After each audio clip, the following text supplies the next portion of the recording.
Monsieur le Président du comité d'organisation, Monsieur le Président du comité scientifique, Mesdames et Messieurs les directeurs de DMG et présidents des collèges organisateurs, merci de nous accueillir à nouveau à Lille.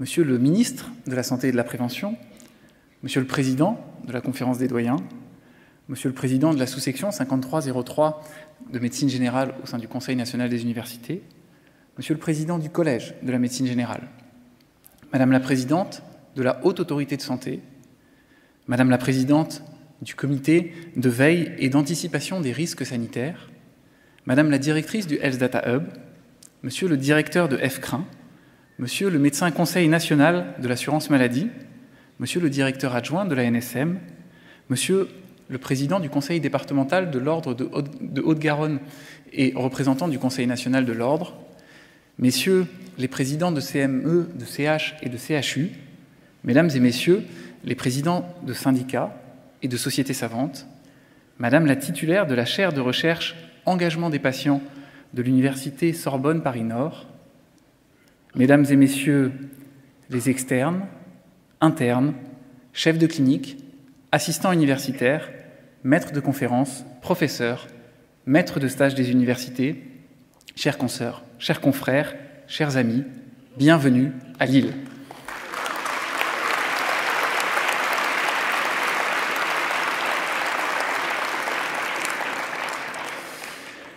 La liste officielle s'allonge un peu plus chaque année et à ce rythme, la simple déclinaison des titres des invités du Congrès pourrait bientôt occuper l'intégralité du temps qui m'est imparti. Si cette longue tirade peut apparaître uniquement comme un impératif formel pour certains, elle est également un symbole du rayonnement disciplinaire de la médecine générale aujourd'hui. Et un symbole peut être une représentation porteuse de sens. Nous avions l'an dernier regretté l'absence de ministre.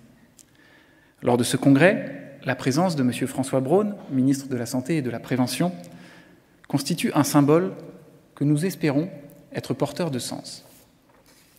Un autre symbole avait été souligné l'an dernier, le choix de Marie Ayer, major des ECN pour la médecine générale.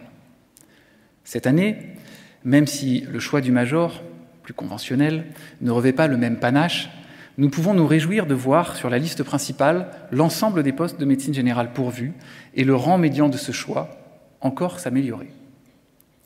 L'année 2022 a également mis en lumière la médecine générale française et le rayonnement international de notre filière universitaire.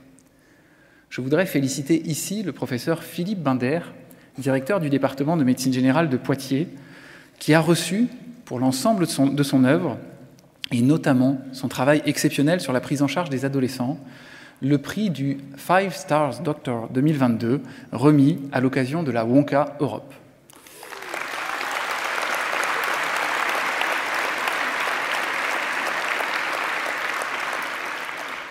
Ce prix le qualifie automatiquement pour le Wonka World Award, qui n'aura pas lieu au Qatar, mais bien en Australie en 2023. Le plus beau des symboles, c'est votre présence. À toutes et à tous, ici, à Lille, merci d'être venus encore si nombreux aujourd'hui.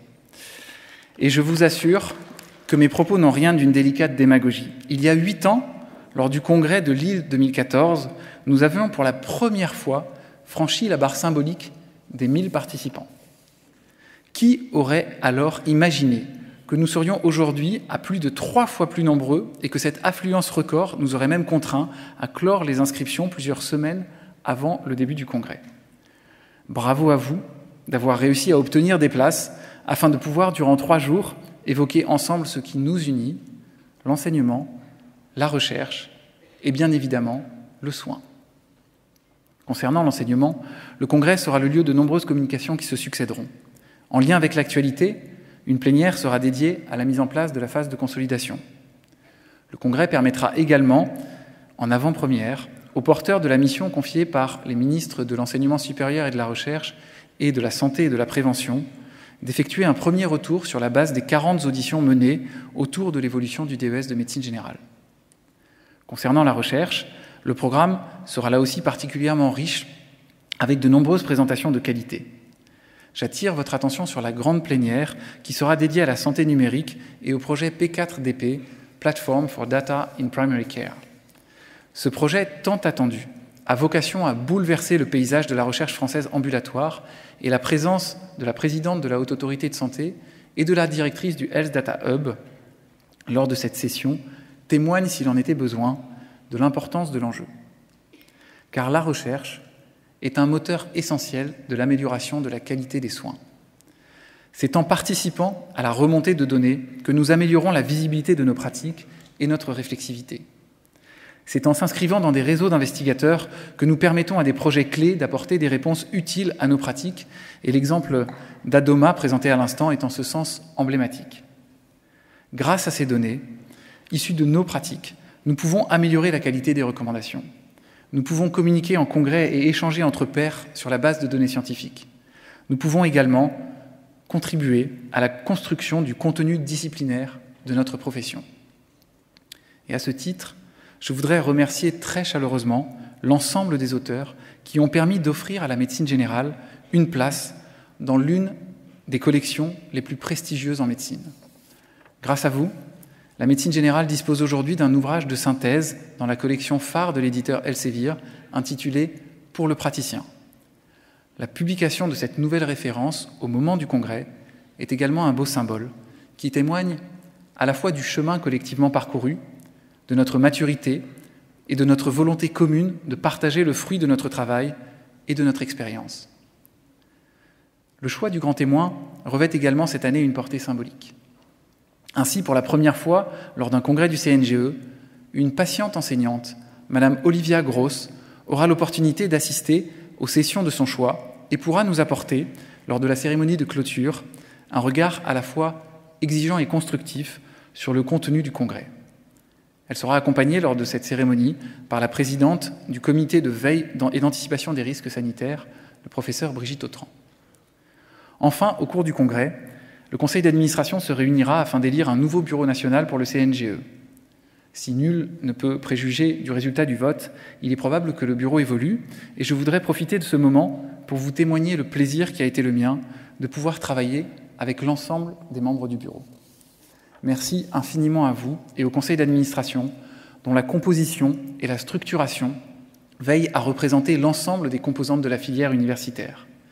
Enseignants titulaires, associés, chefs de clinique universitaire, assistants universitaires de médecine générale, mais surtout, maîtres de stage des universités.